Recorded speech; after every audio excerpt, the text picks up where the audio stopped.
Hello and welcome to the Fall 2025 Workshop for Private Schools Interscholastic Association, PSIA. We're glad to have you today, and during this workshop we'll be going through all kinds of updates for this new year.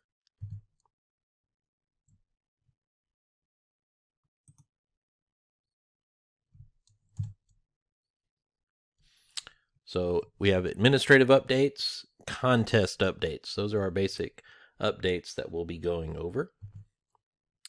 So welcome to PSIA. My name is Doug Ray. I'm the Executive Director of Private Schools Interscholastic Association.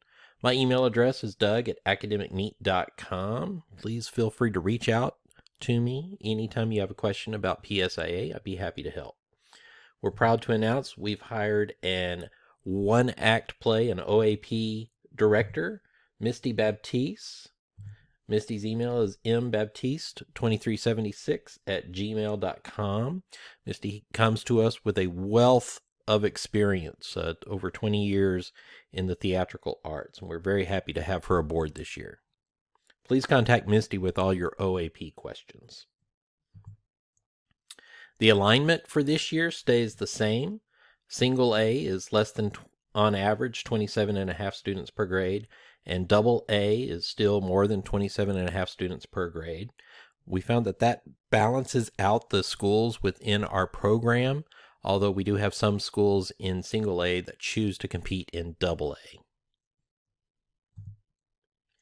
The calendar, you can find this online at psiaacademics.org under the Information tab, but the calendar is pretty much the same with some modifications due to how the calendar evolves.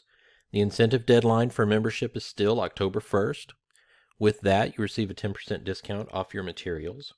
Regular deadline is November 1st. The late deadline for membership is December 15th. After that November 1st deadline, you can still register for PSIA, but with a $25 late fee. The rest of the dates on the calendar are there as well. Our academic meets are from February 6th through March 7th. Our state meets for single A will be April 18th, and for double A, May 2nd. These will both be at Texas State University in San Marcos. We're still looking to solidify the area dates and the state dates for one-act play.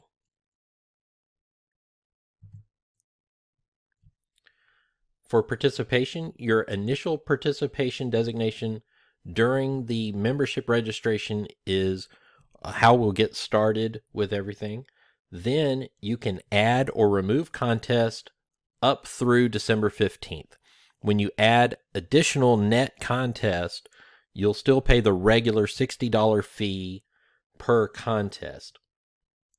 After December 15th, the cost to add a contest will rise to $75, and you will not be allowed to remove any contest. The ultimate deadline for adding contest has changed from that December 15th deadline. This year it will be the district contestant registration deadline for your district. So that deadline will change based on your district. We feel like you can add contest if you have students who are interested even after the mid-December deadline. This will give you the opportunity to do that. The problem is that you need to let your district director know so that they can adequately plan for the number of students per contest. You can sign up for full participation. You do get a little bit of a discount break on full participation, but the only way you can sign up for full participation is during the initial registration. After that, you have to add each contest a la carte.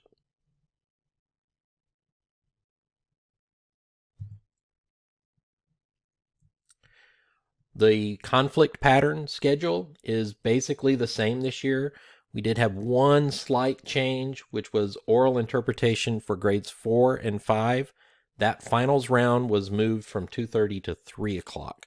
This allows us to use some of the judges that we used earlier in the day and prevents them from having a conflict from the 2 o'clock hour.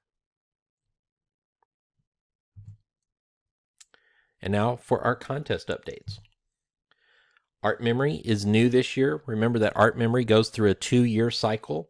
So the new art resources can be found when you log into Members Plus and then look under contest and you'll find the art memory resources. Dictionary skills, we are using the same dictionary this year. Maps, graphs, and charts, we adopted the same atlas that we have used in previous years.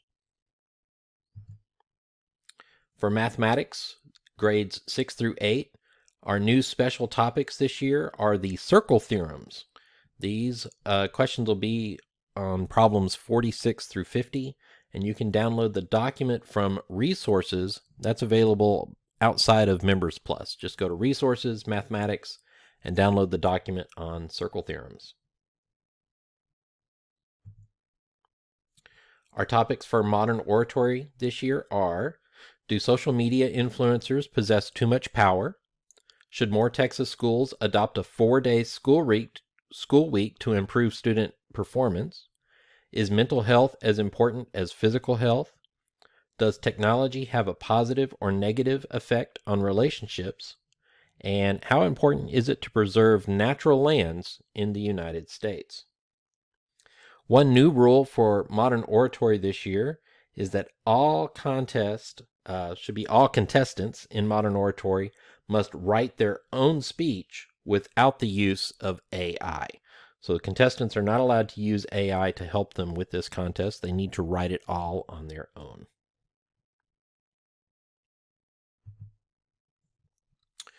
In music memory, we have new listening passages this year. Now, something to note here is that it is based on the UIL Passport for 25-26, but we have an edited version. Some of the names are different from the UIL versions. So please be sure to download the PSIA version of the Passport from our PSIA website. We also have a separate Spotify playlist of the official versions of the musical selections.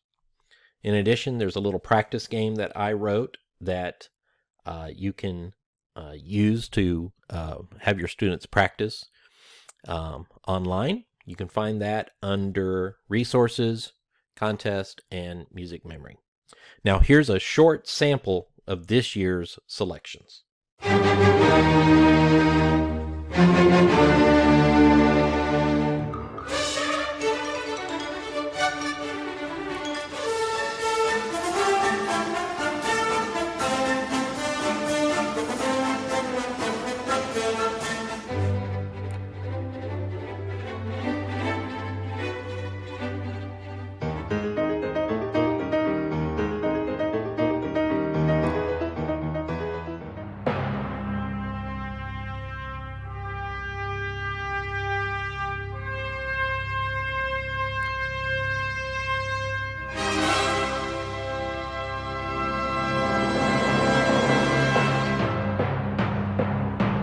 What great selections they are. I hope you enjoy this year's music memory.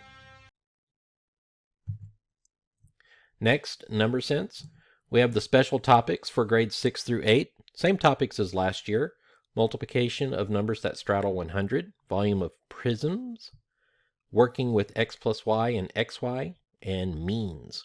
You can download this information, these tricks, and some practice problems from the resources page.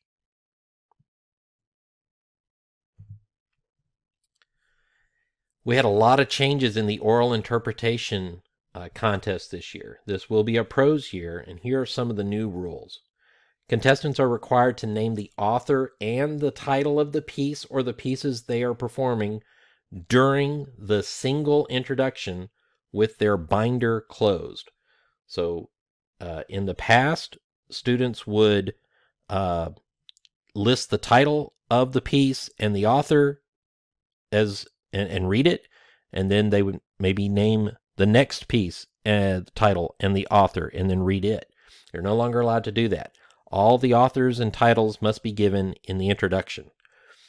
Students are only allowed to have a single introduction, so they can't stop and do another introduction in the middle, and they have to have a binder that must be closed when they are giving the name of the author in the title. So they're not allowed to give the name of the author in the title with the binder open. That is no longer allowed. Continuing on, contestants are no longer allowed to introduce each piece when they get to it in their presentation. Introductions still may be at the beginning of the presentation, or they may use the embedded introduction. That is still up to them. Contestants must use a binder, so you cannot use tablets, loose leaf pages, cell phones, whatever, etc. Still needs to be one of the binders that is commonly used in this contest. Contestants must use the digital documentation system, so they're no longer allowed to bring in documentation for verification on the day of the meet. It has to have all been put into the system well before the meet during contestant registration. That's what the next point says. The selection must be made during contestant registration. So they have to do that when they are registered, and they're not allowed to switch. And also, if they advance to state from district, they have to perform the same piece that they did at district. Okay, so lots of new rules. Be sure you take that in and think that through. And if you have any questions, please let us know.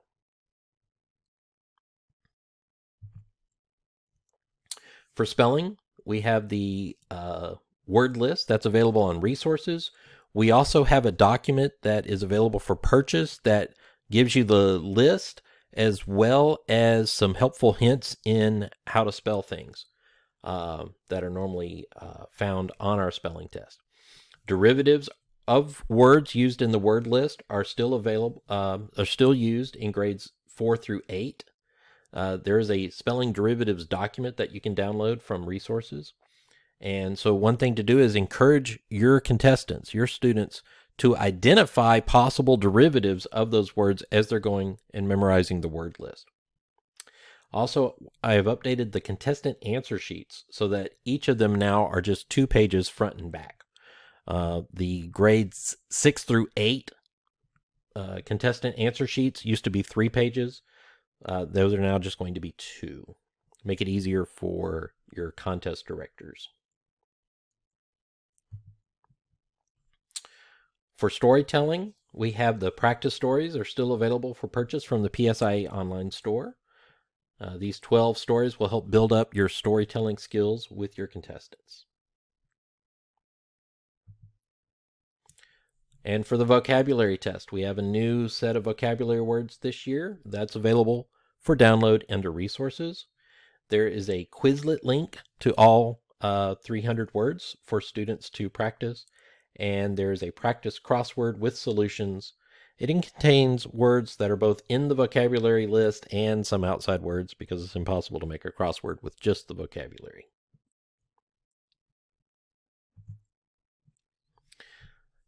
And don't forget our scholarship program. In order to be eligible for a scholarship, the contestant must be in 8th grade this year. They must have participated in PSIA for at least 3 years and have won at least 1 gold medal. We will put the the scholarship applications inside Members Plus because this is not an open scholarship for anyone to fill out. But it'll be inside Members Plus. We'll do that in January. The deadline this year will be May 6th, 2026 at 4 p.m. That is just a few days after the AA state meet. So if you have a AA contestant who's vying for their first gold medal, you might want to go ahead and get letters of recommendation ready so that they will be able to submit a scholarship application. We're featuring Rin Lee from the Tyler area, our 2025 top scholar. We awarded her a $1,250 scholarship earlier this year. Rin was able to win first place in mathematics and number sense for 5 years running. So congratulations, and we wish her the best in high school. Don't forget to check out our social media, facebook.com, PSIA Academics, and on X, PSIA_academics. One's got the underscore, the other does not. So check those out, and be sure to have your school to follow our page, and we'll follow you back in return. And that's it for the updates for this year. We hope you have a great year. This is year 29 for PSIA, so we're looking to celebrate that later this spring. So don't forget to reach out if you have any questions, and look out for my email updates throughout the year. Have a great year. We'll look forward to seeing you at the state meet in April and May.